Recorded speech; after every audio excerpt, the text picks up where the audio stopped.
લક્ષ્ય ન્યૂઝ, એક નજર, એક લક્ષ્ય। કલોલ સિટી મોલ 1 ખાતે પહેલગામ આતંકવાદી હુમલામાં મૃત્યુકો શ્રદ્ધાંજલિ અપાઈ। કલોલ શહેરના સિટી મોલ 1 ખાતે આજે ખાસ કાર્યક્રમનું આયોજન કરવામાં આવ્યું હતું। પહેલગામમાં થયેલા ભયાનક આતંકવાદી હુમલામાં શહીદ થયેલ નાગરિકોને ભાવભીની શ્રદ્ધાંજલિ અર્પણ કરવામાં આવી હતી।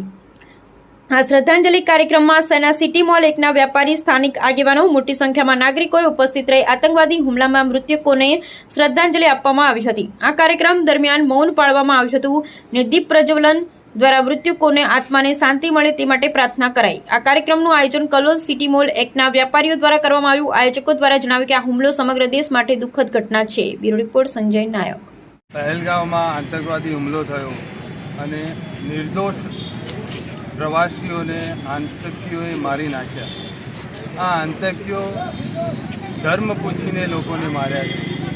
આ ધર્મ પ્રત્યેની અને ખાસ કરીને હિન્દુ પ્રત્યે ધર્મ પ્રત્યેની નફરત એ જે આતંકવાદીઓમાં પનપતી જાય છે તે પ્રત્યે હિન્દુ સમાજ આજે બહુ દુઃખની લાગણી પ્રગટ કરે છે અને આ દરેક પ્રવાસીઓ જે મૃત્યુ પામ્યા છે એ પ્રત્યે સંવેદના પ્રગટ કરે છે અને સરકારને વિનંતી કરે છે કે આતંકવાદીઓ પ્રત્યે કડકમાં કડક પગલાં લઈ અને એમને સજા કરે અને આ આતંકવાદીઓ જ્યાંથી આવે છે એ પાકિસ્તાન ઉપર પણ ખૂબ કડકમાં કડક પગલાં લઈ અને હુમલો કરવાની જરૂર પડે તો એ પણ કરી અને એમને સજા અપાવે।